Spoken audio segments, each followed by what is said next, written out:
I was just laying on the floor. I was just staring at the ceiling, and I just prayed to God. I was like, Lord, I don't see any meaning in my life. I don't see any point in living. You can just take my life and do something meaningful. And then I just got the podcast from the Lord in church. He just gave it to me. He was like, you're gonna do a podcast. And I'm like, what? My husband said, you need to start right now, or else you'll never start. So I'm just really thankful because I know that the Lord is the only one who could turn all that into something good. Okay, so basically I grew up in a really small Norwegian town in the woods. Like, Norway is a Christian country, but it's just like the south and the west, which is it's like a Bible belt. Yes. Everyone is Christian basically, it's very normal. But where I grew up, it was in the middle of the woods, a lot of agriculture. So people had like a really rough secular environment. And there was 70 people, like 70 people in my class, and I was the only Christian. Wow. So that was really hard for me. I was the odd one, the weird one, like the Seventh-day Adventist, eating vegetarian, really, just like really innocent stuff like that turned to really bad bullying. So I was bullied for 7 years physically and 3 years mentally. It's hard to like put a divider on these things, but I mean like the first 7 years were just kind of awful. Just when I was 6 years old, just feeling left out from like a really early age. So there's this one story that I actually want to share, and it's from when I was around, I think I was 13 years old. My teacher, she just switched up the classroom seating chart, and she assigned a boy next to me. And the boy, when he heard he was assigned next to me, he was literally making like puking sounds and told like the whole class, it was 70 people, reminding you, and he just said out loud, like, ew, I'm not sitting next to her. She's a Christian, she's reading the Bible, and that makes her dirty or like unclean in my eyes. So I've had a lot of these type of experiences, and that, like, some people will probably experience that and lose faith in God. I think so, at least, because, I mean, it's really hard when you're a kid to just, you're kind of struggling with identity, finding out who you are, and you have all these people telling you a lot of ugly stuff about the things that's most like valuable to you. But for me, it was kind of saving me to actually be at the Seventh-day Adventist kind of camps, weekends, conferences, just to feel like the normal one. So I started a high school, the only boarding school we have in Norway actually, and it was really good for me. But at the same time, during high school, you know, you struggle with a lot of things. A lot of people do. I struggled with really bad anxiety, and it turned to like kind of like a depression. And at one point, I was just laying on the floor. I was just staring at the ceiling.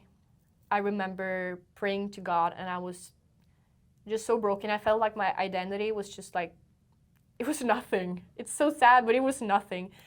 And I just prayed to God. I was like, Lord, I don't see any meaning in my life. I don't find anything meaningful. I don't see any point in living. You can just take my life and do something meaningful with it, you know?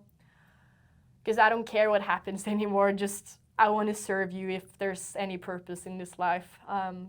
So the only thing I just knew was that God was real at that point.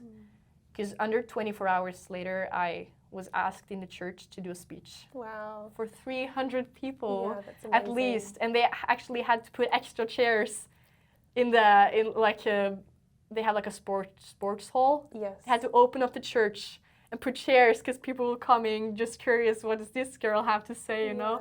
And I mean, I was kind of curious too what I was about to say. I planned a speech. It went really well. And I started working like 1 year in mission, but just like locally in my church. And it was really great. So at that point, I just knew that the Lord was like really real, not like real, but real in my life as well, not just real.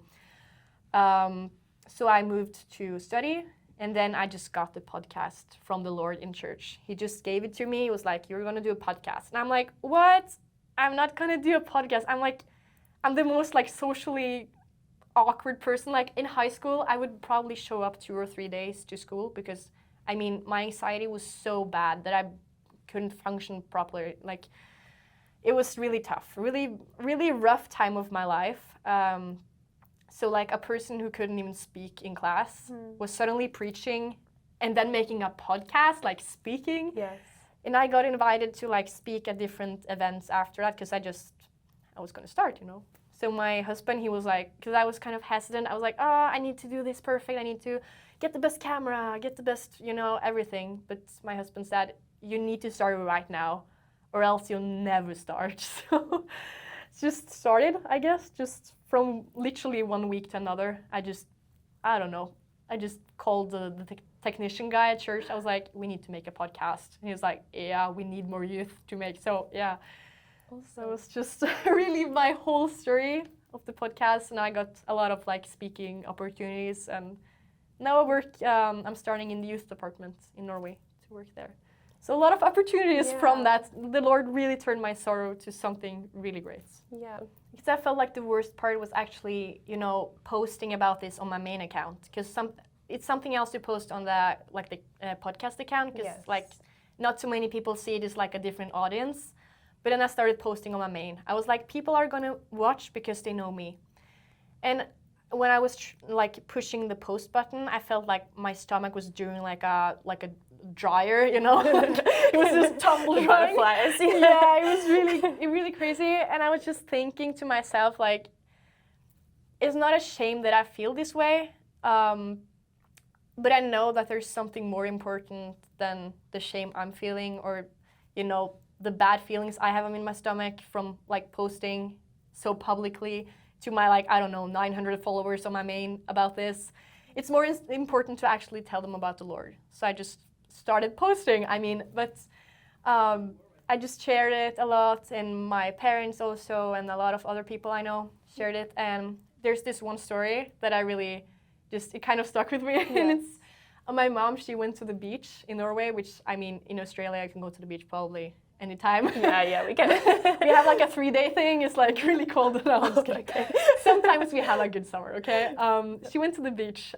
She was just chilling in her chair, you know, at the beach with my dad, and this lady came up to her. She's like, you know, and she was the mother of a girl that I went to school and played soccer with. Yeah, and she was not someone who directly bullied me, but she was friends with people bullying me and also like kind of gossiping a bit. It was not like the best relationship in that way. It was like, okay, and she went up to my mother, and it's like, I don't know if you guys know anything about Norwegians, but we're kind of reserved. We don't go up to people. Yeah, you meet people in a supermarket, you're probably gonna try to avoid them, you know, walking around. It's like really introverted. So she came up to my mom and said, you know, me and my daughter and her friends are listening to your daughter's podcast. Wow. And it's really made a difference on our lives. And it's just hearing that from my mom, it was really like, we call it like a really strong, made an impact on me,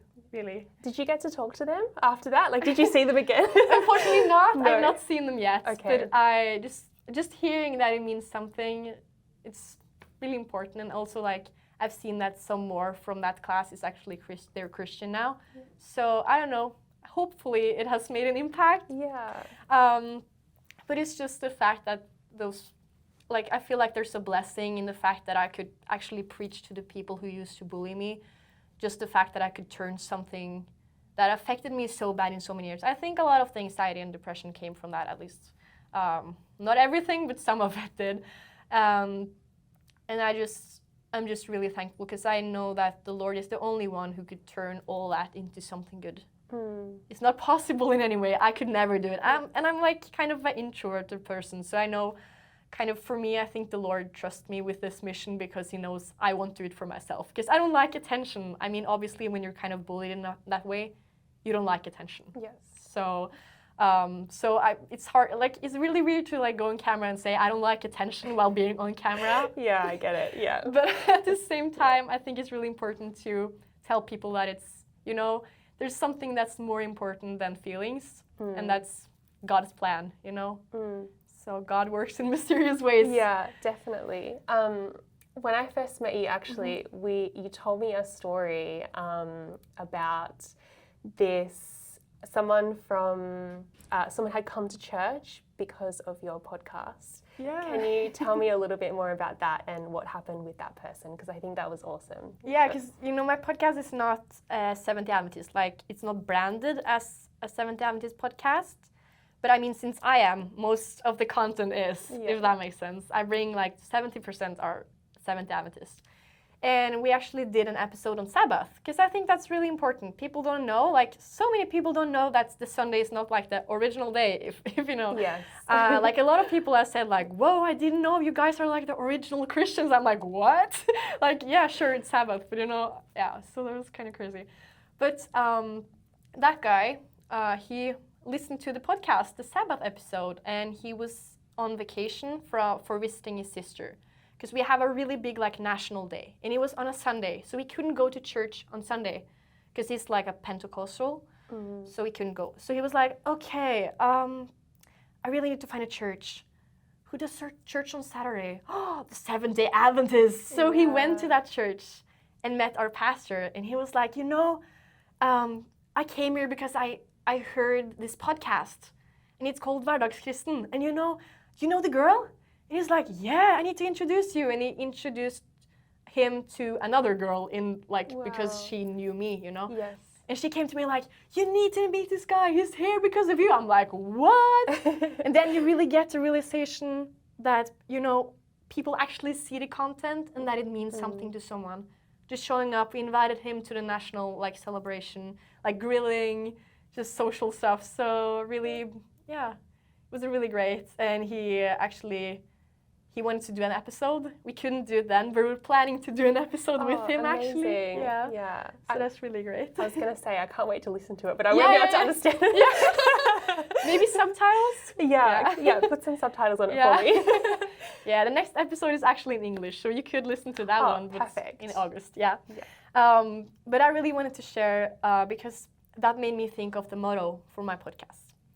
And that is, if it means something to someone, I mean, just only one person means something, it does not have to be life-changing, just means something to someone, then all my struggles are worth it. Because there are struggles with content creations, and just putting yourself out there, but it's so worth it. I would recommend it to anyone considering it. Awesome. So the audience that, will be watching this, like Tim said, will be maybe potentially wanting to start a podcast, or they're looking into what that means. What, I guess, tips and tricks could you give for somebody who might be looking to want to start a podcast? Oh, just get involved with the church. There's a lot of people, resources. It's pretty easy, actually. You can start with your phone. It doesn't have to be perfect. That's literally what my husband said. It does not have to be perfect, just start. The most important thing is just go for it. It's literally really cliche to say, because everyone says it, but literally just go for it, just start, and everything will just figure out on its own. I was like, oh, I need to have the perfect name or the perfect goal, perfect this and this and this and this, But just start. Just get on I don't know, any platform you use in Australia, Spotify, I don't know. Spotify, YouTube. Yeah, and both of those are free. You can just start a Spotify creators page and YouTube creator page, and everything is free. You can just go up there, upload. So just film with your phone, get a cheap camera or a microphone, just make something. It doesn't matter if it's good. The message is the most important thing. Just trying to find a gap. Okay, you have all this Christian content. What is missing? What do I wish? What type of content would I wish for? What is missing? And you just go for that. Yeah. And all the best with the future episodes. I can't wait to hear the English one. Thank you so much. I'm so glad that I could be here on this opportunity with you guys, and I'll see you guys in Australia sometime. I'll really come to visit. Is God calling you to be a content creator or to share your story? Even if just one person hears your story, that's got to be worth it for the kingdom of God. So what's stopping you? Has God impressed upon your heart the desire to share the good news, the transformation that's happening in your life, the struggle that you've gone through, but how God has helped you? If you'd like to hear more inspiring stories, please like and subscribe. Love you to come on this journey with us. as we share stories and testimonies and tips on how you can reach and engage your community in different ways.